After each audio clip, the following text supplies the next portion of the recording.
Welcome to Oxford Plus, the podcast focused on innovation around Oxford. We look at everything across the ecosystem, the institutions, the people, the technology.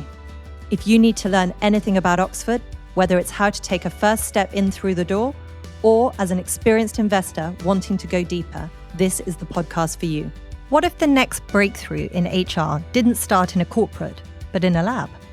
Riham Satti's journey shows exactly how that can happen and why Oxford is uniquely positioned to make it possible. While studying for her master's in neuroscience at Oxford, Riham never imagined she would become a founder. Yet through the support networks and an incubator program run by Oxford University Innovation, she found the space to explore ideas, test them, and gradually turn curiosity into a real business. That business is MeVitae, an AI-driven platform transforming workforce decision-making by consolidating HR data, identifying biases, and helping organizations make fairer, faster, and smarter decisions. Today, MeVitae works with global clients, leveraging cognitive science and technology to create workplaces that are not just more efficient, but more equitable. Her story is proof that you don't need a fully formed plan to start something impactful. The right environment, the mentorship, the experimentation, the connections, allows ideas to grow organically. For academics, it's a blueprint for translating curiosity into enterprise. For investors, it highlights the kind of untapped potential that emerges when Oxford gives founders the tools, guidance, and space to discover what really works. Riham, thank you so much for being here today. Thanks for having me. You didn't think you would be a founder. You thought you'd be an academic. I did. What was your academic pathway? It's a very interesting one. If I go all the way back to childhood, I'd say that it even started then, because my family have always been in that academia, science-based. So I thought that's just the norm, right? You assume that's what you're going to do. So I was one of those people who would pick up the Barbie and play with the Lego sets. I was the one who would talk with family about all random science stuff. When I got to that point of GCSE A-level time, I thought, okay, I don't know much about humanities, I'm not great at drawing, any of that. So I kind of ruled myself out of those and I was left with the sciences. Someone actually was talking to, it was one of my aunties. She said, have you heard of medical engineering? I thought, what is medical engineering? But this is back in the early 2000s. It's a new industry, new sector. And it was literally the intersection between medicine and engineering. So I went to go study that at Imperial, then went to Oxford because I had a huge fascination about how our minds work, how we think. And so my path was always going to be finish a PhD, go do a postdoc, become a professor, research. I thought nothing, absolutely nothing was going to stop me in my tracks. So what did? The world of entrepreneurship that I didn't know what it was until I stumbled across it. I remember my first interpretation of entrepreneurship was watching The Social Network, that movie. Yeah. And I thought, what is this? Absolutely, what is this? And I was, I'm not going to be one of those.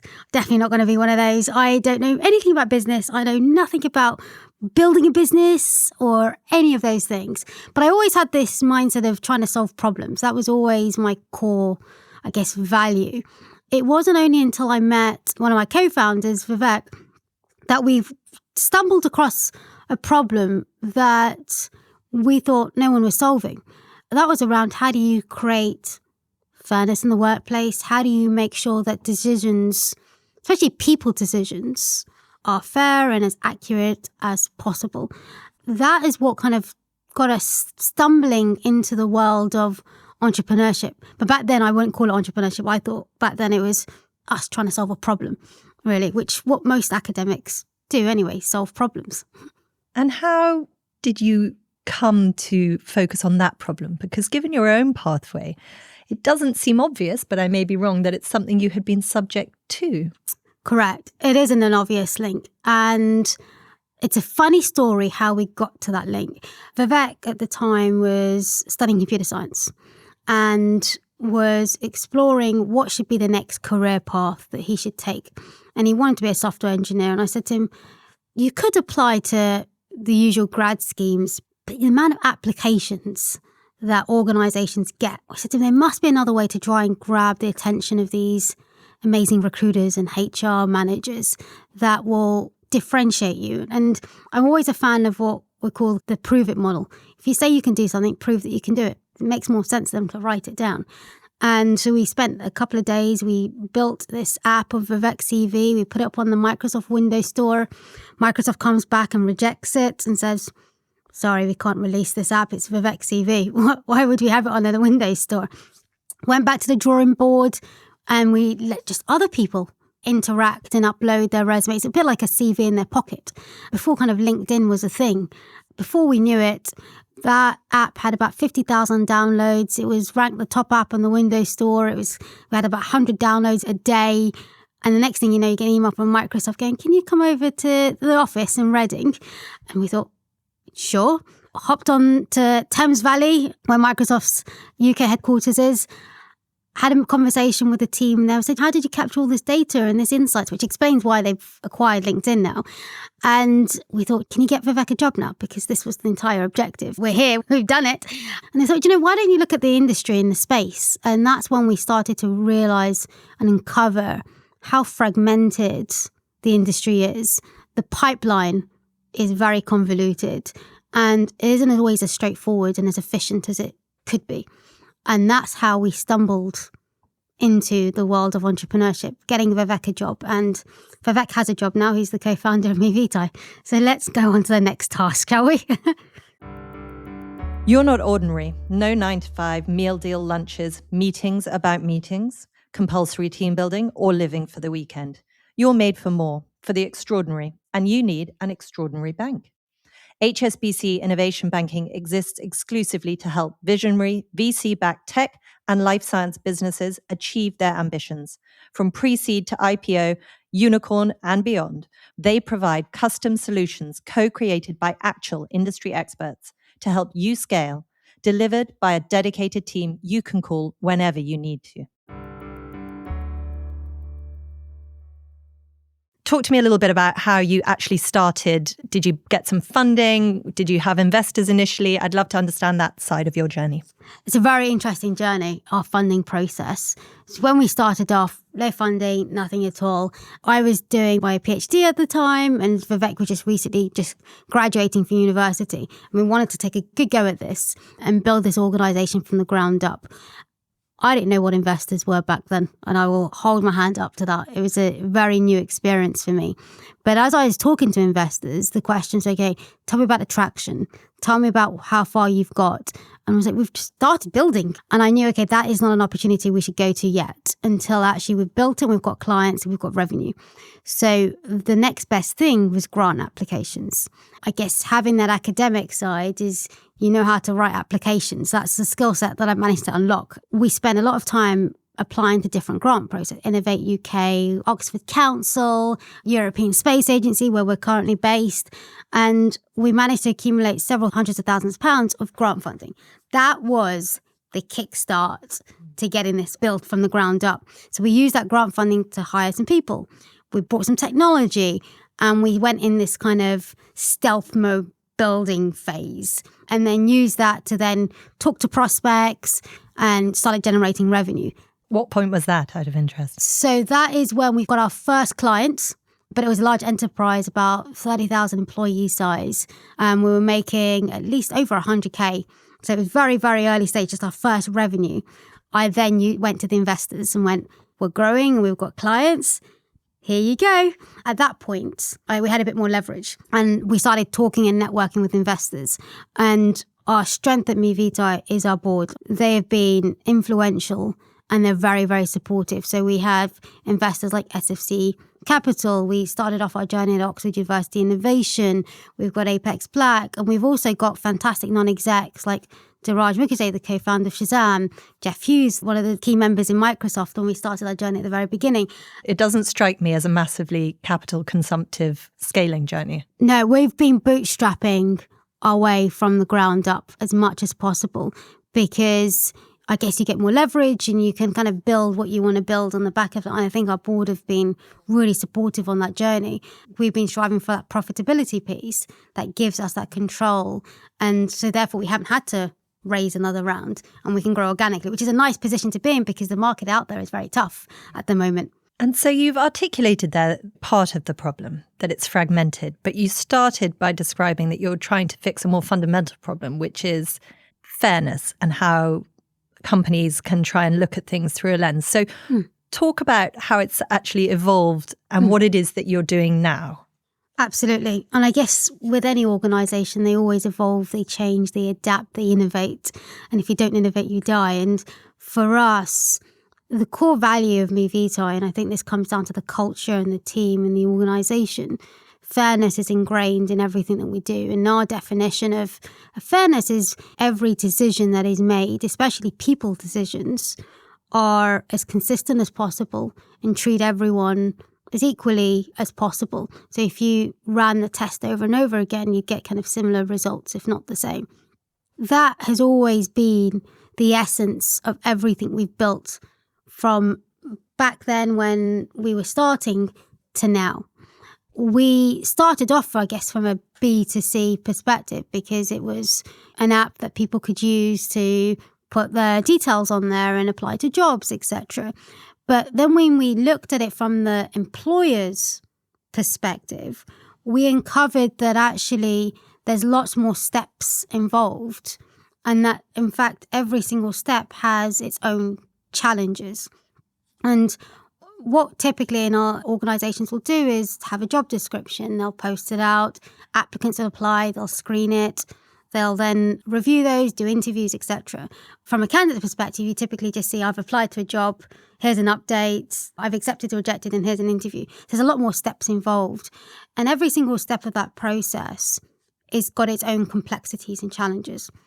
And therefore, this is where MeVitae kind of evolved and adapted to. What MeVitae has become is a system that sits on top of these HR systems, or sometimes they're called HRIS, these systems that manage the recruitment process for organizations. And we have developed a whole suite of tools that automate and help drive efficiency. Everything from how do you ethically screen applicants in the fairest way possible? How do you make sure you're anonymizing to make sure that, in fact, you're not looking at someone's name or photo because that's not a determination of talent last time I've checked. All the way through to how do you actually really make decisions that are absolutely fair in that hiring process. That's all driven by data. And so as a lot of these HR systems often don't communicate with one another, we can aggregate a lot of that workforce data and identify where risks are in organizations and where growth opportunities are and what they can do to optimize their organization as well. So it's evolved drastically. So it's very kind of enterprise, B2B, AI software solution. And you spoke about this because the size of the companies you're interacting with is that larger level because these inefficiencies are more evident there. Absolutely. And they're more open to using a system. But you and I discussed the fact that actually these problems are everywhere. It's a universal thing. Any organization of any size will stumble across this. And it could be at the very beginning where you've just got a small team. As you scale and as you grow, you're going to have to hire people. You're going to have to look at how you're using data and making data-driven decisions, all the way to the beasts and organizations that are 250,000 size. But in this case, they've got more complexity. There's data that's there, but it's a bit more messy. So in fact, I'd urge that smaller organizations look at these stuff now because actually you're setting yourself up for success. And how do you bring your clinical neuroscience into those processes for your clients at MeVitae? Multiple ways. I think neuroscience is one of those things that's very adaptable and you can link it pretty much to any industry and there's always some applications of it. I would say that, and I'll give you some examples of this. What we did very early on is we asked different recruiters and hiring managers to look at different resumes and we tracked their eye movement to see where they were looking, and we connected them up to what we call EEG headsets to check their neural activity. That uncovered a lot of insights. It uncovered that, in fact, if we spend 10 seconds in a resume, a large proportion of it is on someone's name. Then it's also on someone's university or education or university name. It's on the company name. If they've got a photo, it's there. And also on their hobbies and interests. So automatically, just actually by doing studies like this, you're uncovering actually how we're making decisions. And in that 10 seconds, that's not a lot of information get to go off, but a lot of assumptions come on the back of that could lead to potential biases in hiring processes. Automatically, that study allowed us to uncover from a scientific perspective that we can make changes. But then also, whenever we onboard any of our clients, we do sessions on the psychology and the neuroscience of decision-making because we think it's really important. There's no point just applying or using a tool for the sake of using it, but actually knowing the science of why you're using a tool, the impact that tool is having, and actually how does our brains make these decisions, allows individuals and organizations to actually think about human nature and how we've evolved as people. And that's translational across anything. That's my favorite part. There's nothing that frustrates me more than when you hear people saying that they don't have biases. Because you sort of think, well, hang on, that's evolution. We all have prejudices because that's part of our survival, that you make an assumption and it might help you survive on a basic level. 100%. And so when people say, no, I don't have any, you're like, you do. The terrifying thing is you're not even trying to become aware of them. I cringe when I hear that because you're right, it's an evolutionary neurological thing. And there's a really good book called Sapiens that kind of covers this. But our brains, we're making a ridiculous number of decisions every day, tens of thousands of decisions every day. And your brain has to have shortcuts because otherwise, if you don't have these shortcuts, every single decision is going to be painful and take a long, long time. Neurologically, everyone has biases. There's over 140 types of biases. There's confirmation bias, there's halo effect bias, a whole vast range. They're not there because they're a bad thing. They're there because it helps optimize how we make decisions on a day-to-day basis. It's normal to have biases. It's important that we understand that we have them, but the conscious ones and the unconscious ones. And the conscious ones are, we know we can do something about it because we're aware of them. The unconscious ones are harder to discover, but if we kind of think and take longer to make decisions, your emotional decision-making kind of slows down and you go more into the rational thinking. And that rational thinking is where you want to spend most of your time in making decisions. So your clients have the benefit of being able to bring in a system such as the one you've designed to try and mitigate some of this. They have the benefit of you being a clinical expert in neuroscience, so you're able to explain it in ways they can accept. If anyone's listening and they're running a smaller firm, what simple steps would you give them to try and get in front of their unconscious biases? Good question. I would say there's a few things you can do that aren't costly or timely, but it will save a lot of, hassle in the long run.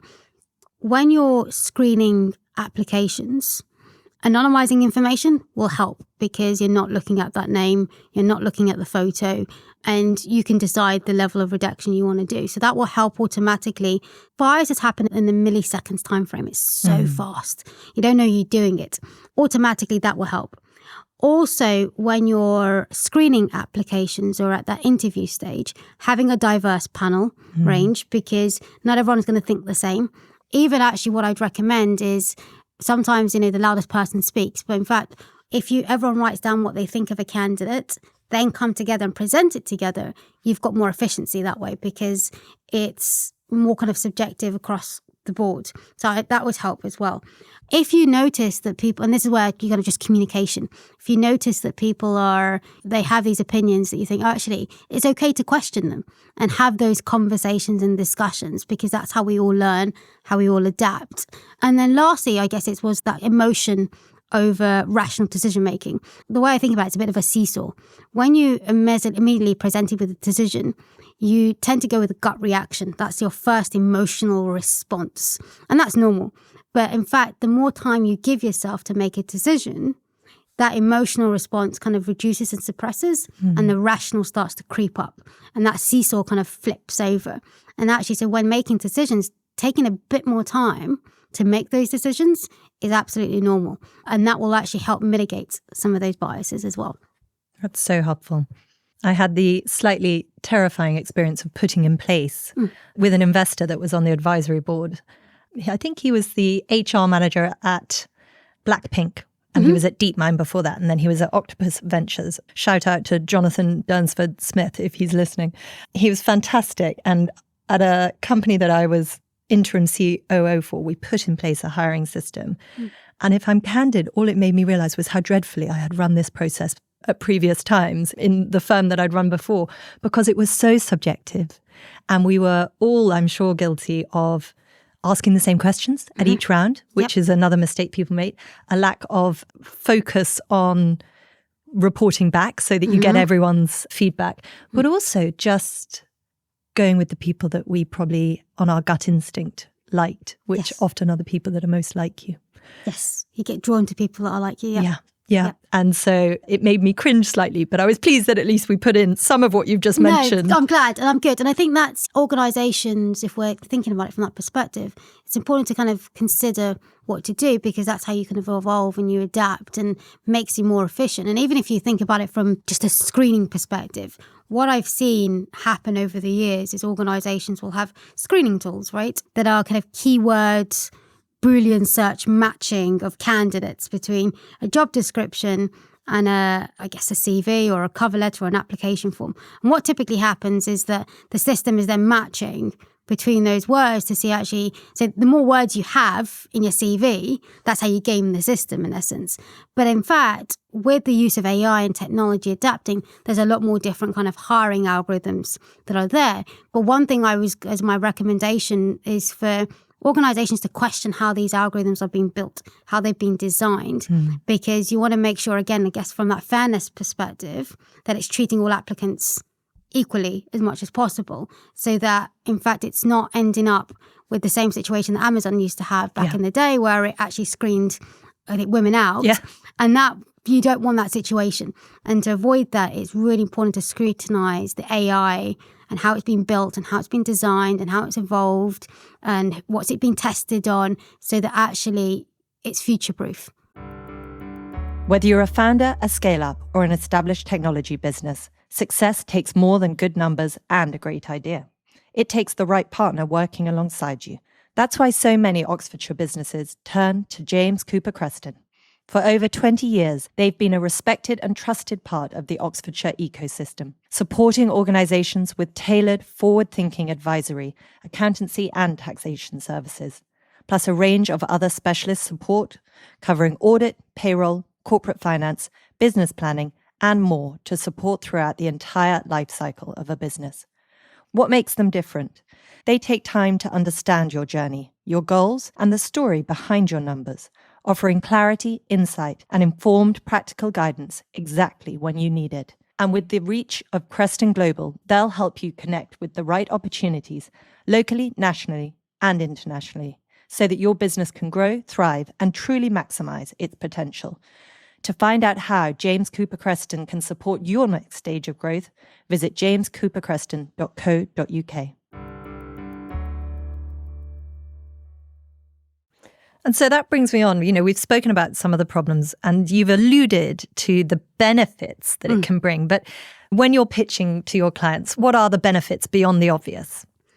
The value propositions, I would say, when it comes down to using technology like MeVitae, is the quality of hire and making sure that it's governed and effectively built from the ground up. So you're making sure that it is fair. You're getting top quality candidates. It's saving you time in screening those applications. And you might have seen this already, is that the number of applications to jobs are shooting up. It's skyrocketing at the moment. But also a very important bit is candidate experience. And I think that's really key to mention here, because a lot of applicants, when they apply, sometimes never hear back. They get ghosted in essence. And that, I think, has a huge reputational impact to an organisation, an employer branding impact. It's very, very hard to get back to all applicants. But what we've done is built a system that actually does do that. It gives every candidate feedback on why they didn't get through, what they can do to improve next time. So in fact, they get some feedback, which will also help an organisation's employer branding. And also then I guess the last thing is, from a data perspective, it's making sure that organisations, the risks are being identified before they even happen. I think prevention is absolutely key in identifying where risks are in organizations so you can do something about it, because you don't want a surprise all of a sudden. I think the point that you just made there about feedback is so important and so underestimated, because you have no idea if that person in a future role is going to know the VC that you want to raise money from and will come back and say, yeah, you know what, I just felt chaotic. They never got back to me. I had 3 rounds of interviews. They asked me the same questions. And it's such an important data point that people don't focus on enough. I always have an analogy for this, which is that sometimes when a hotel or an airline, I guess I'm thinking about holiday experiences here, but they make a mistake, the way that they manage it can leave you with a better impression. And so there's always an opportunity in these moments to make yourself still look great. And I think it's the same if you're losing a client. Make their exit from your business as absolutely frictionless as it can be. And they'll probably go, God, why are we leaving again? Or at least if not, if they ever get asked about you, their experience will have been positive. I think people really underestimate this. I completely agree. I think it's absolutely fundamental, and it's in every industry. It touches every part of any process, in essence. When it comes down to recruitment and hiring, you want to make sure that your best advocates are the candidates, in essence, because they are the ones who are going to be communicating with other organizations. They're going to be the ones giving you potential referrals. And so it's candidate experience is key to a lot unlocking and differentiating a lot of organizations. And just doing that one extra step will have a huge difference. And additionally, often people are quite loath to give feedback if their process isn't great. So you are giving your clients feedback that they're comfortable giving because they feel that it's properly backed up by a stringent process. I think that those people who know inherently that their process is a bit more subjective are less inclined to give feedback. Agreed. And when it comes down to things like this, I think the key word is transparency. What candidates are always looking for is that transparency, because sometimes it feels like a black box. There's a bunch of inputs, there's an output, you didn't make it, but actually you want it to be a clear box or a translucent box as much as possible, because then they know where they stand. They know, okay, I didn't make it through, this is how I can improve. That has a lasting impact for the candidate, but for the organisation. And that is how organisations can differentiate itself from others. That's how you get your top talent. You spoke earlier about risks and picking them up early. Can you broaden that out a little bit? What kind of risks should people be thinking about that perhaps they're not capturing in their existing systems? Really good question. And in fact, we literally just released an infographic that kind of covers some of this. So HR systems, there are different types. There are things called ATSs, or application tracking system, that manage your entire recruitment process. There are systems like HCMs and human capital management systems that manage everything from candidates all the way to employees. Now, some of these systems will have their own kind of data points, and you can gather just general insights like how many applicants have applied to a role, how many candidates have been rejected, what is the success chance of candidates making it through, what is the diversity makeup of our work. Those are kind of just the standard kind of data points that you get in these systems. But where the power lies is when you connect the systems together, because then you start finding patterns, and these are where the risks and opportunities sit. So if you then start connecting pay to employee retention, you can then identify, actually, are people who are happy in the organisation more likely to stay? And if so, why are they happier? What is making that difference? So that's a good opportunity where organisations, if they uncover that, they can do more of it. Whereas on the other flip side is, let's say they've put a new system in place, and that system has had an impact on how many applicants are making it through, but actually even just the diversity makeup. That is a potential risk there, because that means the system's not treating people fairly. That is, if you don't take that out, you've got a big reputational, but I guess potentially even discrimination case sitting right there.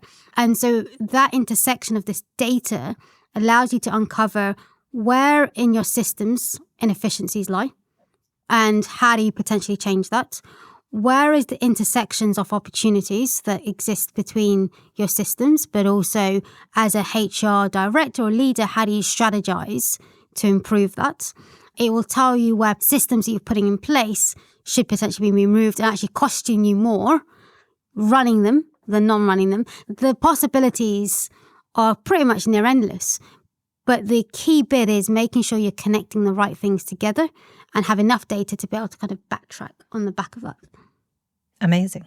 And you are putting all of this to work in your own company. So how have you taken those lessons and how has it impacted the way you've shaped MeVitae? Yeah, no, absolutely. It's a really good question. You got to practice what you preach, right? Absolutely. I mean, you really do. Oh, we have to. Absolutely. MeVitae is built on, and every organization is built on its people.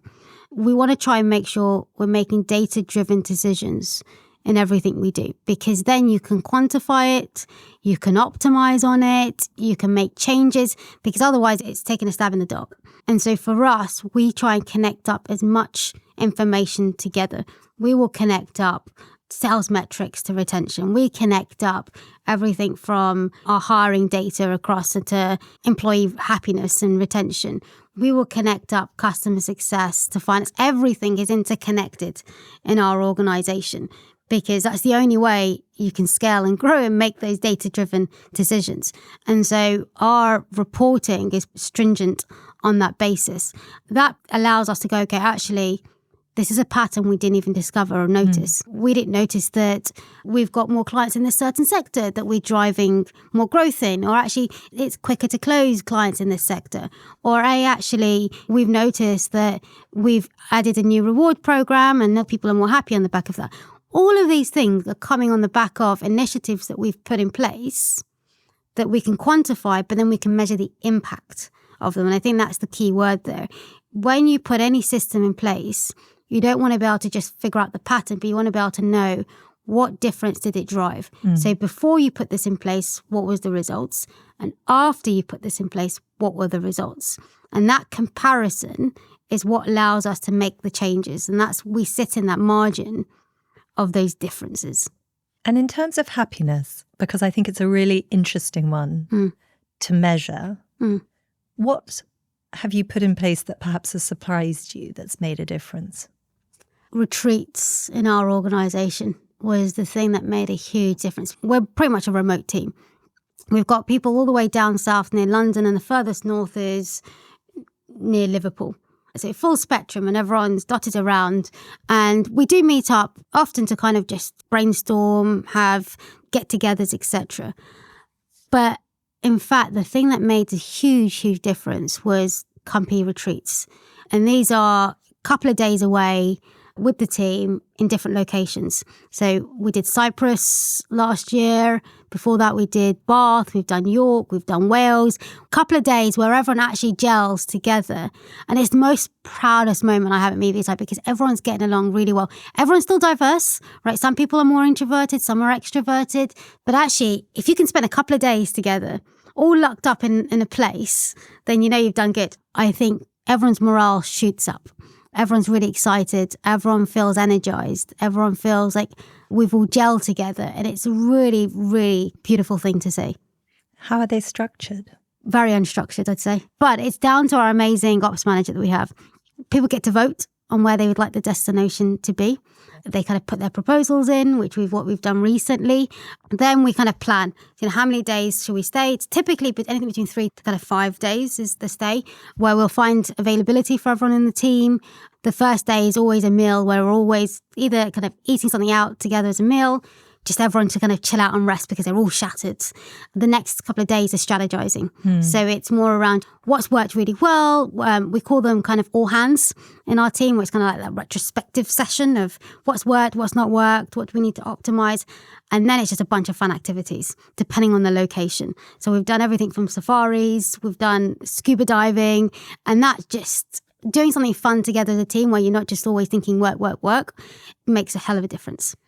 And in those all-hands meetings, you spoke earlier about the people that are louder in teams versus others. Do you do anything to try and tilt the playing field for those? Because I guess what I'm driving at is, what are you doing with all of your knowledge? A couple of tips that we've used, and I think that's really, really helpful. So in our all-hands, everything is divided up into different departments and areas. So we have our overall company goals. Where are we relative to those?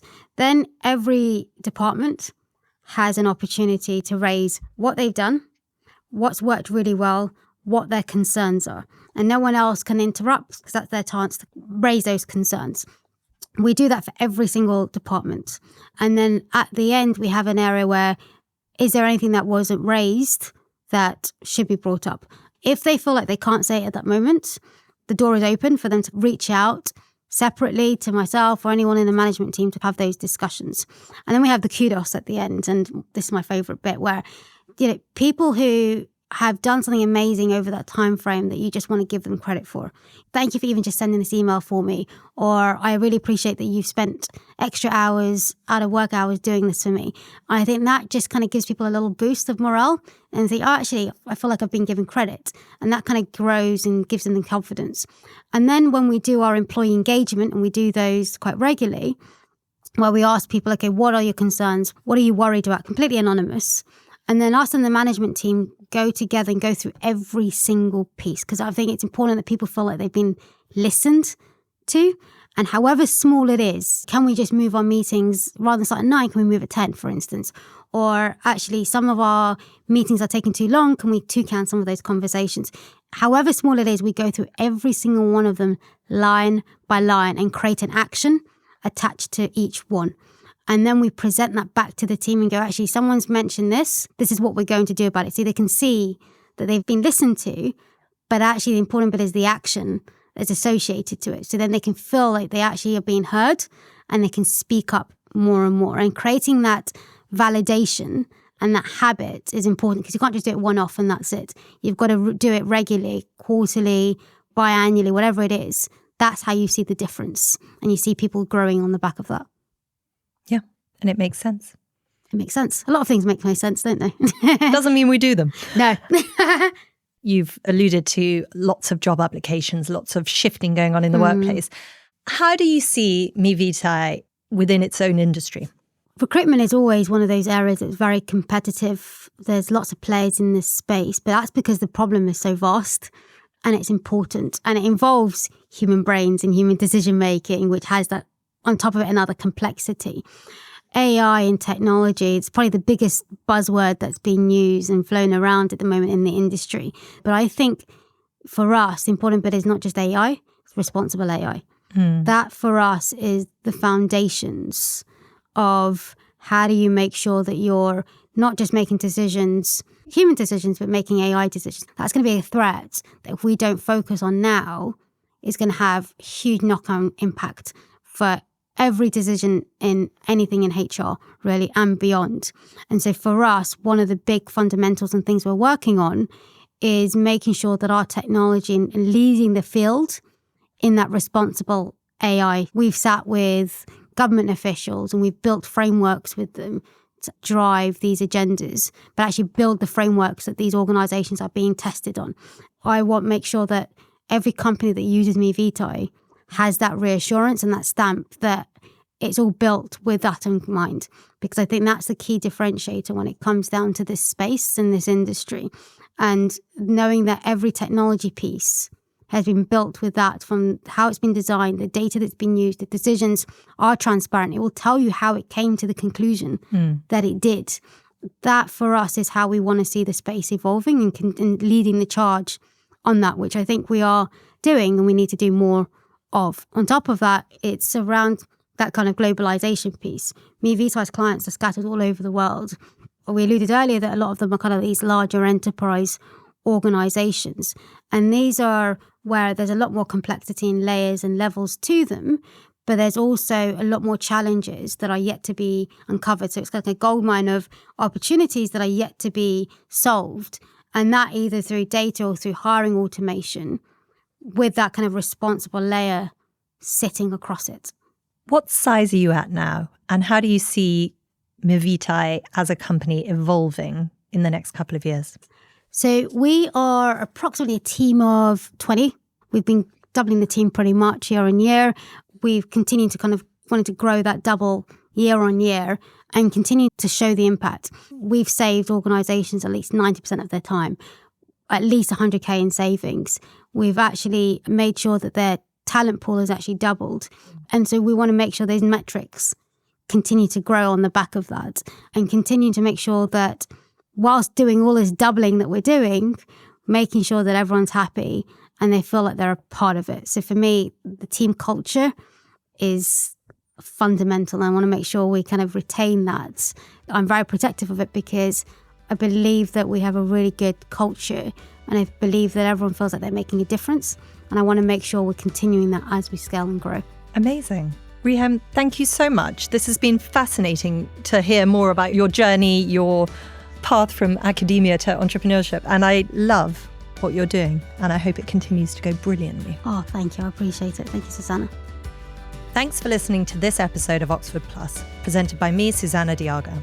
If you want to stay up to date with all things Oxford Plus, please visit our website, oxfordplus.co.uk, and sign up for our newsletter so you never miss an update.